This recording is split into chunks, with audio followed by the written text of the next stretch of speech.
नमस्ते दोस्तों, शास्त्रों की बात जाने धर्म ज्ञान के साथ। वेद पुराणों में ब्रज की 84 कोस की परिक्रमा का बहुत महत्व है। ब्रज भूमि भगवान श्री कृष्ण एवं उनकी शक्ति राधा रानी की लीला भूमि है। इस परिक्रमा के बारे में वाराह पुराण में बताया गया है कि पृथ्वी पर 66 अरब तीर्थ है और वे सभी चातुर्मास में ब्रज में आकर निवास करते हैं।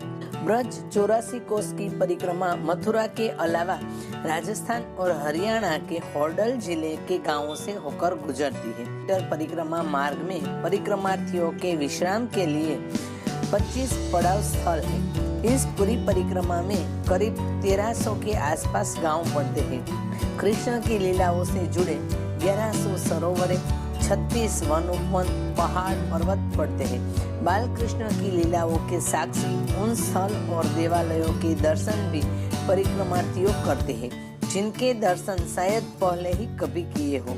परिक्रमा के दौरान श्रद्धालुओं को यमुना नदी को भी पार करना होता है। ज्यादातर यात्राएं चैत्र वैशाख मास में ही होती है, चातुर्मास या पुरुषोत्तम मास में नहीं। परिक्रमा यात्रा साल में एक बार चैत्र पूर्णिमा से वैशाख पूर्णिमा तक ही निकाली जाती है। कुछ लोग अश्विन माह में विजयादशमी के पश्चात शरद काल में परिक्रमा आरंभ करते हैं। शैव और वैष्णवों में परिक्रमा के अलग अलग समय है। मान्यता है कि भगवान श्री कृष्ण ने मैया यशोदा और नंद बाबा के दर्शनों के लिए सभी तीर्थों को ब्रज में ही बुला लिया था। 84 कोस की परिक्रमा लगाने से 84 लाख योनियों से छुटकारा पाने के लिए है। परिक्रमा लगाने से एक एक कदम पर जन्म जन्मांतर के पाप नष्ट हो जाते हैं। शास्त्रों में यह भी कहा गया है कि इस परिक्रमा के करने वालों को एक एक कदम पर अश्वमेध यज्ञ का फल मिलता है। साथ ही जो व्यक्ति इस परिक्रमा को लगाता है, उस व्यक्ति को निश्चित ही मोक्ष की प्राप्ति होती है। गर्भ संहिता में कहा गया है कि यशोदा मैया और नंद बाबा ने भगवान श्री कृष्ण से 4 धाम की यात्रा की इच्छा जाहिर की। तो भगवान श्री कृष्ण ने कहा कि आप बुजुर्ग हो गए हैं, इसलिए मैं आपके लिए यही सभी तीर्थों और 4 धामों को आह्वान कर बुला लेता हूँ। उसी समय से केदारनाथ और बद्रीनाथ भी यहाँ मौजूद हो गए। 84 कोस के अंदर राजस्थान की सीमा पर मौजूद पहाड़ पर केदारनाथ का मंदिर है। इसके अलावा गुप्त काशी, यमुनोत्री और गंगोत्री के भी दर्शन यहाँ श्रद्धालुओं को होते हैं। तत्पश्चात यशोदा मैया व नंद बाबा ने उनकी परिक्रमा की। तभी से ब्रज में 84 कोस की परिक्रमा की शुरुआत मानी जाती है। ब्रज को भगवान श्री कृष्ण की लीला स्थल एवं नित्य वास स्थल माना जाता है। ब्रज क्षेत्र 84 कोस की परिधि में स्थित है। ब्रज की 84 कोस की परिक्रमा यात्रा सर्वाधिक महत्व की यात्रा मानी जाती है। इस परिक्रमा में भगवान श्री कृष्ण की लीलाओं से जुड़े स्थल, सरोवर, वन, मंदिर, कुंड आदि का भ्रमण किया जाता है। यह संपूर्ण यात्रा लगभग 360 किलोमीटर की है, जिसे श्रद्धालु पैदल भजन कीर्तन एवं धार्मिक अनुष्ठान करते हुए लगभग 40 दिनों में पूरा करते हैं।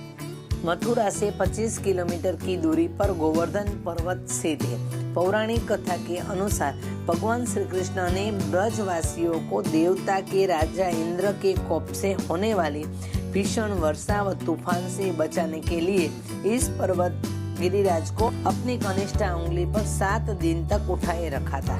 वृंदावन ब्रज मंडल का अत्यंत प्रसिद्ध धार्मिक स्थल है। वृंदावन ब्रिज का हृदय स्थल है। यह श्री राधा कृष्ण की अवर्णनीय दिव्य लीलाओं का साक्षी रहा है। मथुरा से 1-2 किलोमीटर की दूरी पर स्थित वृंदावन में लगभग 4000 मंदिर, घाट तथा सरोवर है। मथुरा से 47 किलोमीटर दूर भगवान श्री कृष्ण की आह्लादिनी शक्ति श्री राधा जी की पावन भूमि के रूप में विख्यात बरसाना स्थल है। यह स्थान लगभग 200 फुट ऊंचे एक पहाड़ की ढाल पर बसा हुआ है। इस पहाड़ी का नाम बृहत्सान है। बृहत्सान ग्रुप इस पर्वत पर दानगढ़, मानगढ़, विलासगढ़ और मोरकुटी जैसे पवित्र स्थल है। पुराणों के अनुसार भगवान राम के अनुज श्री शत्रुघ्न ने लवणासुर के वध के उपरांत मथुरा नगरी की स्थापना की थी। भगवान श्री कृष्ण के बाल्यकाल का स्थल एवं उनके पोषक पिता नंदराय जी का ग्राम है नंदगांव। यहाँ नंदराय जी का विशाल मंदिर है जिसे नंदालय अथवा नंद भवन भी कहा जाता है। मंदिर में यशोदा, नंद बाबा, श्री कृष्ण, बलदेव, ग्वाल बाला तथा श्री राधा जी की मूर्तियां स्थापित है। मथुरा से 10 किलोमीटर दूर यमुना के सुरभि तट पर गोकुल गांव स्थित है।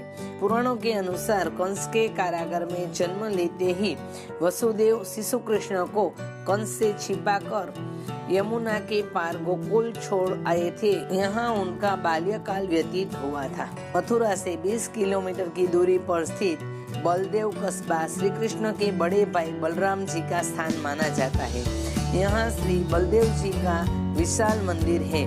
मंदिर में श्री दाऊ जी और रेवती जी की मनोहरी विशाल मूर्तियां स्थापित है। ब्रज के प्रमुख वनों में एक है कोकिलावन। यहाँ शनिदेव का प्रसिद्ध मंदिर है जिनके दर्शनार्थ अत्यधिक संख्या में श्रद्धालुओं पहुँचते हैं।